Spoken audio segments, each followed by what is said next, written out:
Bonjour à tous, merci d'être présents à la conférence de presse de l'AS Monaco en compagnie de Fabinho et Leonardo Jardim. Nous allons commencer avec des questions pour Fabinho et puis on enchaînera ensuite avec des questions pour le coach. On vous demandera simplement de lever votre main s'il vous plaît et on peut commencer dès que vous êtes prêts. Bonjour Fabinho, pour France Télévisions, Raphaël Guerreiro disait tout à l'heure que demain vous n'allez pas être habitué à cette ambiance, la grosse pression du mur jaune ici à Dortmund. Comment tu appréhendes justement cette atmosphère si particulière qu'il y a ici à Dortmund dans le stade? On sait que c'est une force en plus pour leur équipe, c'est quand même impressionnant, leurs supporters. Mais pour nous, ça va être une motivation en plus. C'est toujours bien de jouer dans un stade plein, dans un bon terrain. Donc on va être concentré sur notre match. Dans le terrain, on n'entend pas les supporters, mais ça va être une motivation en plus pour nous. Nickel. Fabi, bonjour ici. Vous êtes le dernier club français représenté en quart de finale de la Ligue des Champions. Est-ce que c'est une fierté, mais aussi une responsabilité? Et deuxième question, est-ce que vous pouvez vous inspirer aussi de ce qu'a fait Monaco en 2004? Je ne pense pas trop que nous sommes l'unique équipe française. On fait bien ce championnat. On est arrivé jusqu'en quart de finale. Pas beaucoup de gens on pensait à ça, mais nous avons croyé, donc nous sommes là. Il faut continuer. On sait que c'est une compétition particulière, une compétition différente. Donc on va tout donner pour arriver le plus loin possible. Et c'était quelle autre question? Ah oui, à propos de l'équipe de 2003-2004, c'était un fait inédit pour Monaco. C'était l'unique fois qu'ils ont arrivé en finale.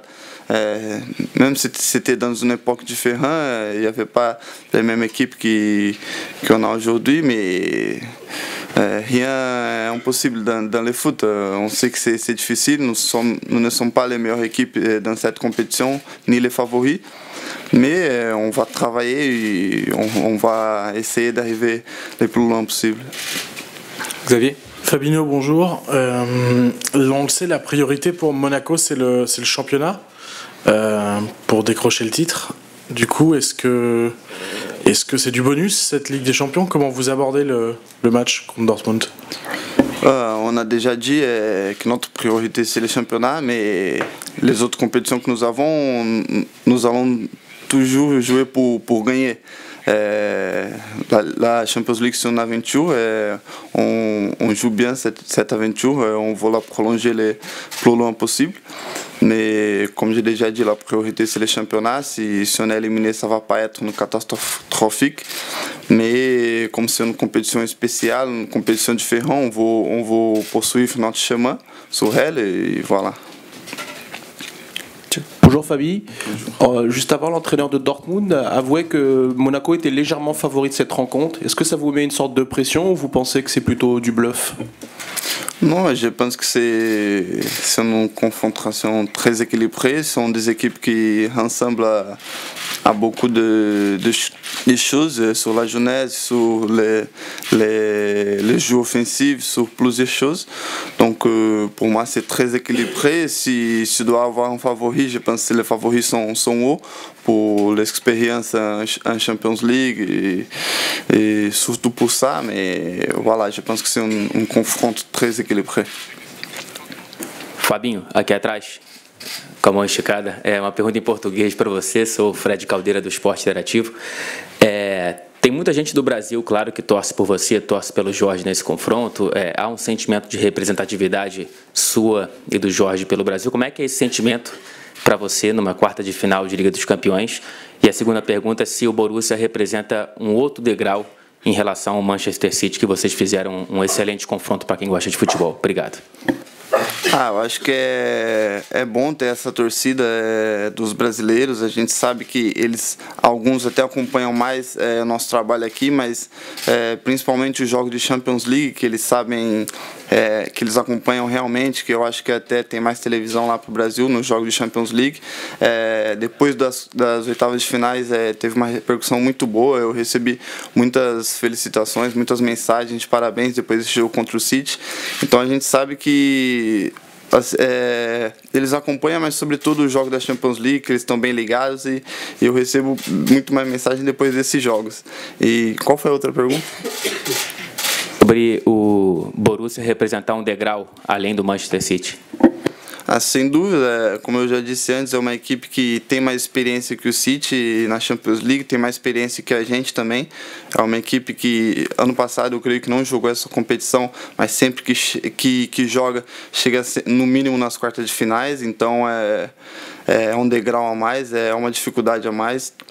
É uma equipe alemã, nós já jogamos contra o Leverkusen na primeira fase, então a gente sabe como é difícil jogar contra esse tipo de equipe, mas nós vamos procurar trabalhar, estar concentrado para esse jogo, porque esse jogo se define em detalhes, então vamos procurar estar atento para sair melhor nesse confronto. Fabinho, oui, je suis là. Bakayoko est suspendu demain, tu vas jouer sans lui. Qu'est-ce que ça change quand il n'est pas là? Est-ce que tu as un rôle plus défensif? Oui, sans Baka, j'ai un rôle plus défensif. On sait que Moutinho il sort plus que moi, mais dernièrement on est habitué à jouer mais Moutinho. Dans la Ligue 1, on tourne beaucoup au milieu, donc dernièrement j'ai joué souvent avec Moutinho. L'équipe n'a pas senti ce changement, donc ça a bien marché. Donc demain, j'espère que ça va bien marcher aussi.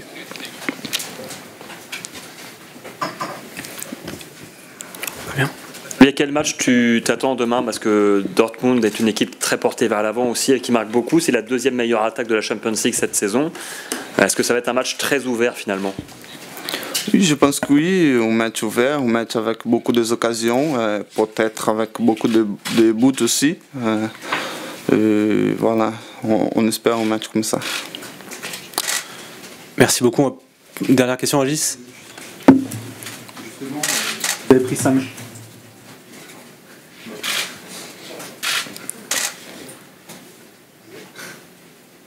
Oui, vous avez pris 5 buts à Manchester City, 4 buts en finale de la Coupe de la Ligue. Vous prenez beaucoup de buts dans les gros matchs. Qu'est-ce qui a été fait pour que ça n'arrive plus ou pour que ça arrive moins?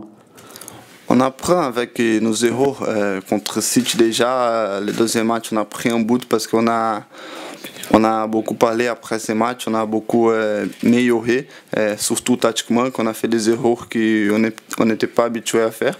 Donc même si nous sommes jeunes, on apprend vite et c'est ça une des forces de cette équipe aussi. Merci beaucoup, on va passer aux questions pour le coach. Ok. Tu vas, je peux casser avec Bruno.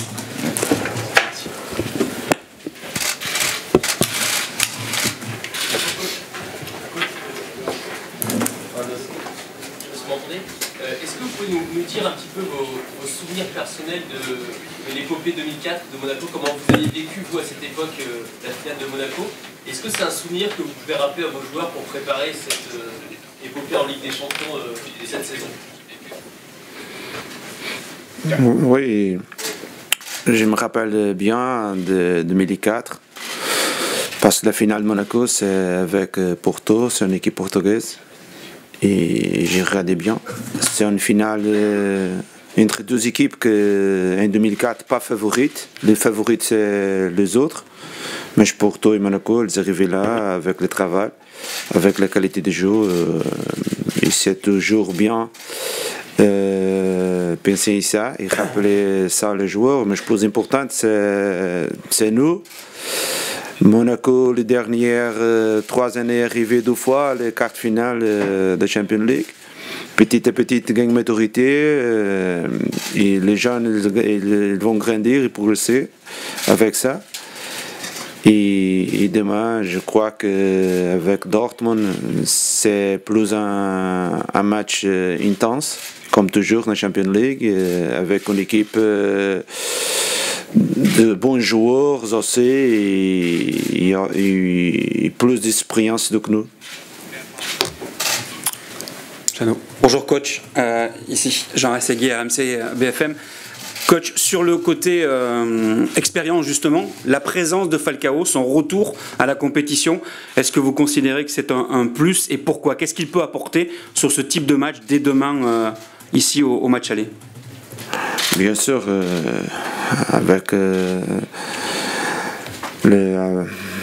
le retour de Falcao, c'est important pour apporter la qualité et aussi l'expérience en cette jeu. Un peu comme il fait les autres matchs de Champions League. Mais le plus important demain, c'est aussi le groupe et toute l'équipe. Nous sommes bien que nous avons 2 ou 3 petits soucis. Avec Bakayoko, Sidibé, peut-être il a plus 1 ou 2 joueurs qui a joué en GR qui n'est pas bien pour demain.